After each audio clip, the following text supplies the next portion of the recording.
할렐루야. 예, 성탄주의를 맞아서 서로 이렇게 축복하죠. 메리 크리스마스. 네, 하나님은 당신을 사랑하십니다. 네, 믿음으로 감사함이 넘치게 합시다. 아멘. 올해 마지막 주일을 맞이했습니다. 설교를 준비하면서 한 해를 돌아보는 시간을 잠시 가졌습니다.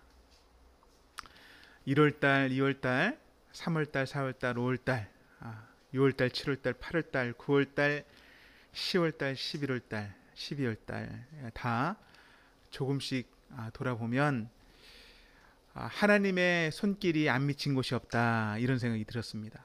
다사다난하고 고단한 일도 많고 또 나의 의지와 상관없는 일들이 있고 또 이 시대는 또 코로나 때문에 여러 가지로 스트레스를 받게 하는 일들이 많은데 하나님께서는 함께 하셨다, 이런 생각을 강하게 할 수밖에 없었습니다. 공기가 우리 삶에서 분리된 적이 한 번도 없죠. 공기는 우리 삶에서 한 번도 분리된 적이 없어요. 마치 하나님은 공기처럼 우리 삶에 항상 계셨고 끊임없이 다가오셨고 가까이 있었습니다. 다만 우리가 하나님이 함께 없는 것처럼 착각을 했을 뿐이죠.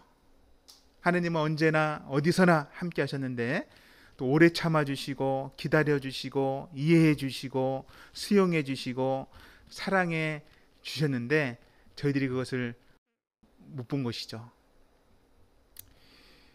나의 한계 때문에, 나의 상황 때문에, 나의 감정 때문에 그거에 빠져서 잘 누리지 못했다는 것이 아쉬웠습니다.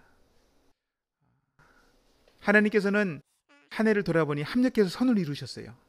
모든 것이 합력해서 우리가 실수한 것도 또 우리가 노력하지 않은 것도 또 노력한 것도 합력해서 선을 이루어 가셨습니다. 그게 하나님의 뜻이기 때문에 그래요. 하나님의 뜻이기 때문에. 문제는 우리가 만들고 하나님은 문제를 해결하신다. 하지만 하나님의 방법은 우리가 볼 때는 느려 보일 수도 있고 또 눈에 보이지 않기 때문에 없는 것처럼 느껴지지만 하나님은 항상 문제를 해결하셨다. 이것이 진리인 줄 믿으시기 바랍니다. 그러면서 든 생각이 있어요. 마지막 한 주를 잘 보냈으면 좋겠다. 마지막 한 주, 오늘부터 시작되는 이 한 주간을 잘 보냈으면 좋겠다, 이런 생각이 들었습니다. 하루 정도는 시간을 내서 나 자신을 잘 보는, 내 자신을 보는 거예요. 남을 보는 게 아니라 나 자신을 보고 또 주님을 대면하는 시간을 가졌으면 좋겠다, 이런 생각이 들었습니다. 주님께서 나에게 뭐라고 하실까? 질문을 좀 던져봤으면 좋겠어요. 나의 믿음에 대해서, 나의 태도에 대해서 내가 복음에 합당한 삶을 살고 있습니까? 라고 물어보기도 하고 또 하나님께 아셨던 부분들을 질문하기도 하고 또 하나님께서 원하시는 삶이 무엇입니까? 원하시는 태도가 무엇입니까? 이런 질문을 했으면 좋겠다, 이런 마음이 간절했습니다. 한편으로는 2022년을 어떻게 살기 원하십니까? 궁금해요. 하나님께서 주시는 메시지가 분명히 있을 텐데 하나님, 제가 2022년도는 어떻게 살았으면 좋겠습니까? 믿음으로 어떻게 살까요? 하나님, 용기를 주십시오. 이런 기도도 올렸으면 좋겠습니다. 하루 정도는 여러분들 시간을 내서 그렇게 하셨으면 좋겠어요.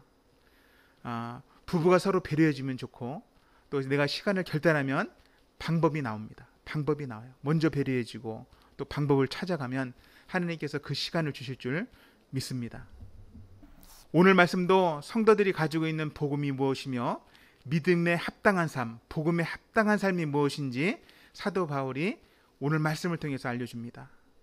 바울이 이 말씀을 알려주는 것은 성도들이 거짓에 속지 않고 주 안에서 믿음과 감사가 넘치는 삶을 살게 하기 위해서입니다. 이를 위해서 사도 바울은 세 가지 원리를 알려주는데 이 말씀을 믿음으로 받는 저와 우리 모두가 되기를 축복합니다. 먼저 첫 번째 원리는 거짓과 속임수에 사로잡히지 않도록 조심하라. 거짓과 속임수에 사로잡히지 않도록 조심하라. 이 말씀을 줍니다. 8절 말씀을 같이 한번 읽어보죠. 8절 말씀 같이 읽겠습니다. 누가 철학과 헛된 속임수로 너희를 사로잡을까 주의하라. 이것은 사람이 전통과 세상의 초등학문을 따름이요 그리스도를 따름이 아니니라. 아멘. 이것이 첫 번째 원리예요. 철학과 헛된 속임수가 있는데 그거에 사로잡히지 않도록 조심하라. 이것이 첫 번째 원리입니다. 골로새 교회는 여러 거짓 교사들이 접근해 왔습니다. 2장에 보면 네 종류의 거짓 교사들의 가르침이 나오는데 우리가 읽었던 8절에 보면 철학과 헛된 속임수로 다가오는 교사들이 있었어요. 다가와서 그것을 가르치는 거죠. 철학, 지혜로운 말 같은데 그것이 헛된 속임수라고 말합니다. 16절에는 절기와 안식일 그리고 음식법 이런 것들을 가르치는 유대 종교주의 그리고 의식주의를 가르치는 자들이 있었습니다. 18절에는요. 꾸며낸 겸손을 가장하고 꾸며낸 천사들을 숭배하도록 강요하는 가르침이 있었습니다. 신비롭죠. 너는 하나님 앞에 직접 나갈 수 없어. 그건 교만한 거야. 성경을 봐. 이사야도 천사들 앞에서 그가 어떻게 했는지. 우리는 천사와 같지가 않아. 그러니 겸손하게 우리를 중보해주는 천사들을 경배하고 그 천사들을 의지해서 하나님께 나가야 된다. 이렇게 가르치는 자들이 있었던 것입니다. 천사 숭배를 하게 했던 것이죠. 23절에는 자기 몸을 괴롭게 하는 자기 숭배, 다시 말하면 금욕주의를 가르쳤습니다. 자기 몸을 괴롭게 하는 것이죠. 그러면 하나님께서 기뻐하실 것이다. 너희들이 가진 믿음으로는 부족해. 뭔가 더 해야 돼. 이런 가르침이죠. 이 거짓 교사들의 정체는 분명하게 드러나지 않았지만 그들은 사람의 전통이나 신비로운 것, 율법과 종교적인 행위를 더하고 있는 것입니다. 단순히 그리스도를 믿는 것으로는 수준이 낮은 믿음이라고 생각하도록 미혹한 것이죠. 보다 더 깊은 철학, 보다 깊은 지혜, 더 정결해 보이는 의식들, 영적 지혜를 강조했습니다. 거짓 교사들의 가르침은 궁극적으로 하나예요. 뭐예요? 하나님의 구원 계획도 하나님이 보내신 예수 그리스도도 낮추는, 깎아내리는 그런 일을 한 것입니다. 근데 놀라운 것은요, 이런 거짓 가르침의 성도들은 흔들렸습니다. 그들의 믿음은 흔들렸고 그들은 그들을 따라가려고 했어요. 그래서 사도 바울이 이 편지를 보낸 것입니다. 사도 바울이 8절 말씀에 뭐라고 말합니까? 이 모든 것은 인간적인 가르침이요, 이간적인 속임수요, 헛된 속임수다 라고 말합니다. 그들을 따르는 것은 세상의 초등학문을 따르는 것이다. 이렇게 일축을 하죠. 그리스도를 따름이 아니라 초등학문을 따르는 것이다. 여러분, 사도 바울이 이렇게 얘기하는데 이유가 있죠. 그리스도를 따름이 무엇인지 그가 알기 때문에 그래요. 믿음에 합당한 삶이 뭐냐, 복음에 합당한 삶이 뭐냐, 이것을 너희가 먼저 알아야 되는데 그것을 다 알고 있다고 착각하니? 아니면 너희들이 그것을 알고 있는 그것을 다시 살펴봐라. 이런 마음으로 사도 바울은 권면하고 있는 것이죠. 어떻게 하면 이 교묘하고 달콤한 미혹을 물리칠 수 있을까요? 그 비결은 두 번째 원리인데, 그들이 이미 알고 있는 복음과 구원이 무엇인지 다시 확인하는 거예요. 9절부터 15절까지 길게 설명을 합니다. 그들이 알고 있는 복음, 그들이 가지고 있는 구원, 그것을 알라는 것입니다. 먼저 9절부터 10절까지 말씀해 보면, 9절 10절 읽어볼까요? 9절 10절 말씀 읽어봅니다. 그 안에는 신성의 모든 충만이 육체로 거하시고 너희도 그 안에서 충만하여졌으니 그는 모든 통치자와 권세의 머리시라. 사도 바울이 이 말씀을 통해서 명확하게 말하는 것은 예수님 안에서 더 채워질 것이 없다는 거예요. 더 필요한 것이 없다라는 거예요. 예수님만으로 충분하다는 것입니다. 우리는 예수님 안에서 어떻게 됐기 때문에? 충만해졌기 때문입니다. 예수님 안에 하나님의 신성이 충만하고 우리는 그 안에서 예수님으로 충만하기 때문에 더 다른 것이 들어올 여지가 없는 거예요. 충분한 것이고 그 은혜로 다 구원을 받는 것입니다. 예수님이 가장 높으시고 모든 권세의 머리시기 때문입니다. 11절은요. 우리는 예수 그리스도 안에서 할례를 받은 자리라고 말해요. 자들이라고 말하는 것입니다. 11절 말씀도 읽어보죠. 11절 같이 읽습니다. 또 그 안에서 너희가 손으로 하지 아니한 할례를 받았으니 곧 육의 몸을 벗은 것이요 그리스도의 할례니라. 여러분, 구약에 나오는 할례의 목적이 무엇입니까? 언약의 자손의 증표입니다. 언제 할례가 나와요? 아브라함이 할례를 처음 하잖아요. 그러니 아브라함이 누굽니까? 믿음의 사람의 대표 명사 아니에요. 믿음의 사람이에요. 믿음의 조상이에요. 그 자손들, 믿음의 사람들은 믿음의 사람 아브라함의 자손이라는 증표, 그 할례를 받는 것입니다. 외모로 받는, 육체의 모양으로 받는 할례죠. 이것은 언약과 관계가 있는 것입니다. 언약의 표징. 예수님이 오신 이후에는 우리에게 필요한 것은 육체적인 표징이 아니에요. 할례가 아니란 말입니다. 우리가 받아야 될 할례는 뭐예요? 마음의 할례예요. 육체의 표징의 할례가 아니라 마음의 할례를 받는 것입니다. 그래서 육체적인 할례는 필요 없다는 거예요. 골로새 교인들은 유대인들이 아니에요.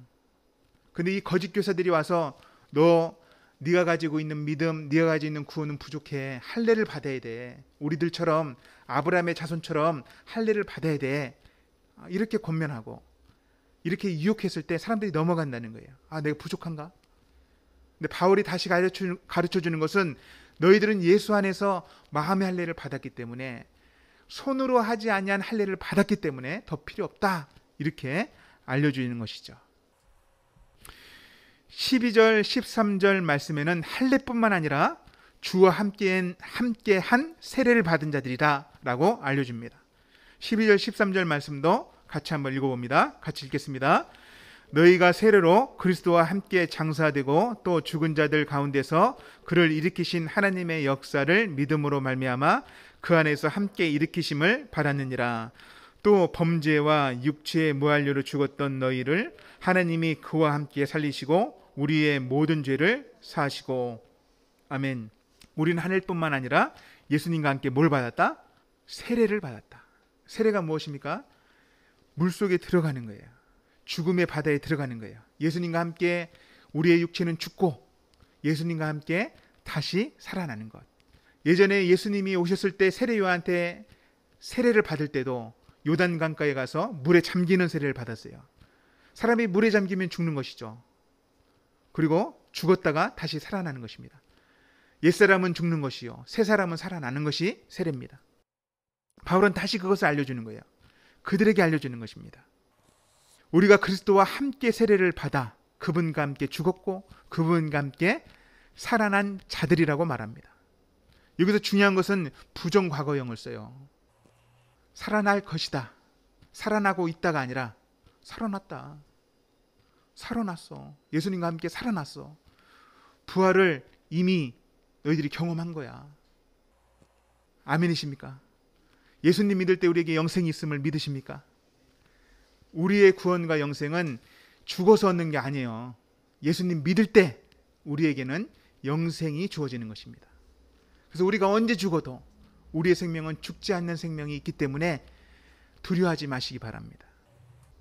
그 영원한 생명이 하나님의 은혜로 주어진 것입니다.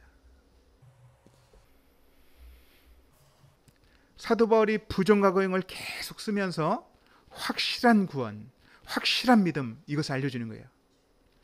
왜냐하면 골로새 교회의 거짓 교사들이 계속 불안한 믿음을 알려주기 때문입니다. 오늘날도 이런 가르침이 너무 많아요. 그것을 분별해야 돼요. 그리고 하나님께서는 우리의 모든 죄를 사하셨다라고 말합니다. 14절 15절에는 우리를 정죄하는 법조문에 쓴 고발문서를 지우셨다. 이렇게 말씀하시죠. 14절 15절 말씀도 읽어보죠. 같이 읽습니다. 우스를 거스르고 불리하게 하는 법조문으로 쓴 증서를 지우시고 제거하여 버리사 십자가에 못 박으시고 통치자들과 권세들을 무력화하여 드러내어 구경거리로 삼으시고 십자가로 그들을 이기셨느니라. 예수님께서 하신 일이 무엇입니까? 예수님께서는 우리를 고발하는 율법의 조문들을 십자가에 못 박았다라고 말해요. 모든 것을 십자가로 이기셨다. 통치자들의 권세도, 우리를 법정에 세우는 권세자들도 예수님께는 십자가로 이기셨다라고 말합니다. 우리는 그분 안에 있고 그분을 믿기 때문에 이제 어떤 것도 더할 필요가 없다. 이것을 강조하고 있는 것이죠. 하나님께서 이 세상의 통치자들과 권세들 모든 것을 무력화했기 때문입니다. 가장 높으시기 때문에 그렇습니다. 사도 바울이 우리가 이미 가진 복음, 우리가 받은 구원이 무엇이라고 알려줬습니까? 한마디로 말하면 그리스도 안에 이미 이루어진 종말론적인 구원에 우리가 참여했다라고 말해요. 철학과 전통 필요 없고 천사 숭배도 필요 없고 의식들도 필요 없습니다. 고행도 필요 없고 금욕도 필요 없습니다. 예수 그리스도만으로 충분한 거예요. 이것이 두 번째 알려준 거예요.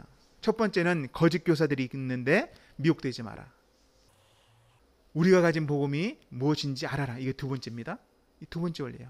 그리고 우리가 정진해야 될 것이 무엇인가, 우리가 매진해야 될 것이 무엇인가, 그것을 알려주는데 이것이 세 번째 원리인데요. 6절부터 7절까지 나옵니다. 6절부터 7절까지 말씀을 읽어보죠. 같이 한번 읽습니다. 그러므로 너희가 그리스도 예수를 주로 받았으니 그 안에서 행하되 그 안에 뿌리를 박으며 세움을 받아 교훈을 받은 대로 믿음에 굳게 서서 감사함을 넘치게 하라.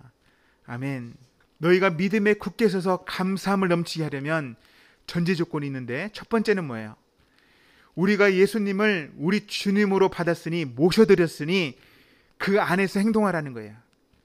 일상 속에서 그분과 함께 살아가라는 거예요. 너희가 이미 가진 복음이 그것을 말하고 있다.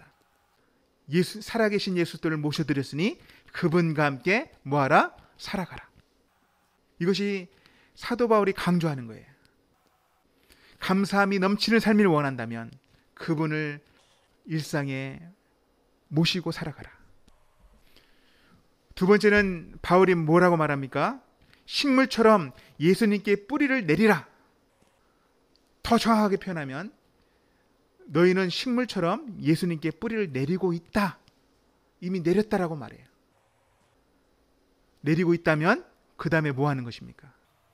그 뿌리를 내렸다면 그분께로부터 오는 영양분을 받아들여서 세움을 받아라 라고 말합니다. 건물을 세우듯이, 식물이 성장하듯이 세움을 받아라 라고 말합니다. 여러분, 이것은 끊임없는 교제를 말해요. 여러분, 우리 일상 속에서 예수님과 교제하는 삶, 이것을 혹시 놓치고 있지는 않습니까? 주일날 예배를 드리고 하나님께 집중하고 찬양에 집중하고 기도에 집중하지만 일상 속에서 주님께 뿌리를 내리고 있다면 그분께로부터 오는 영향과 은혜, 그 모든 하나님이 주시는 은혜들을 내가 일상 속에서 누리고 있는지, 그걸로 공급받고 살아가야 되고 있는지 우리가 생각해 봐야 합니다. 그분과 교제를 안 해서 영양분을 공급받지 못하면 어떻게 됩니까? 만약에 식물이 뿌리를 내렸는데 영양분을 공급받지 못해요. 그럼 어떻게 될까요? 바로 시들어 버려요. 꽃을 피지 못해요. 이렇게 아름답게 꽃을 피지 못해요. 그냥 자라다가 마는 거예요. 여러분, 중요한 것은 우리가 뿌리를 내렸다면 지속적인 교제를 통해서 세움을 받는 게 중요합니다. 그것이 중요해요. 그래야지 꽃을 피울 수 있고 열매를 맺을 수 있는 것입니다. 세 번째는 사도 바울이 교훈을 받은 대로라고 말합니다. 7절에 보면 그 안에 뿌리를 박으며 세움을 받아 교훈을 받은 대로. 이게 무슨 말입니까? 우리가 알고 있는 복음, 우리가 알고 있는 말씀, 우리가 이미 가지고 있는 성경책, 그 말씀대로 그 안에서 자라가라는 것입니다. 다른 것을 찾는 것이 아니라 가지고 있는 것을 깊이 보십시오. 성경 말씀을 보십시오. 묵상을 다시 시작하십시오. 들은 설교 말씀을 다시 들으십시오. 다른 것이 필요한 것이 아니라 그분과의 교제가 필요한 거예요. 말씀을 읽으면서, 기도를 하면서, 묵상을 하면서 그분과의 교제가 필요한 것입니다. 아멘이십니까? 그러면 믿음에 굳게 서게 될 것입니다. 흔들리는 믿음이 아니라, 세상의 미혹에 넘어가는 믿음이 아니라 왜곡된 신앙생활이 아니라 주님께서 원하시는 신앙생활을 하게 될 것입니다. 믿음으로 살아가는 인생을 우리가 걷게 될 것입니다. 2022년도에는 주님이 주신 복음을 다시 살펴봤으면 좋겠어요. 주님이 함께 하시고, 주님이 날마다 샘을 주시고, 주님께서 우리 일상 속에서 개입하는 것들, 살아계 역사하신 하나님께서 우리의 직장에서도, 우리의 가정에서도 개입하시는 것을 우리가 경험했으면 좋겠어요. 아멘이십니까? 살아 역사하신 하나님이 개입하셔서 간증거리가 있어야 돼요. 간증들이 나왔으면 좋겠어요. 지금도 간증이 있죠. 살아있는 간증이 있어야 됩니다. 근데 더 많았으면 좋겠어요. 하나님이 이렇게 역사하셨어. 하나님께서 이렇게 개입하셨어. 하나님께서 이런 은혜를 주시네. 내가 믿음으로 살아가는 게 맞아. 하나님께서 이런 비전을 주셨어. 하나님께서 이런 비전을 이룰 수 있는 힘을, 용기를, 사람을 보내주셨어. 교육자를 얻었어. 이런 은혜가 있었으면 좋겠습니다. 2022년도를 우리는 맞이하면서 하나님께서 어떤 삶을 살기 원하는지 물으시고, 말씀 안에서 주님과 교제함으로 믿음에 굳게 서서 감사함이 넘치는 한 해를 맞이하는 우리 모두가 되기를 축복합니다.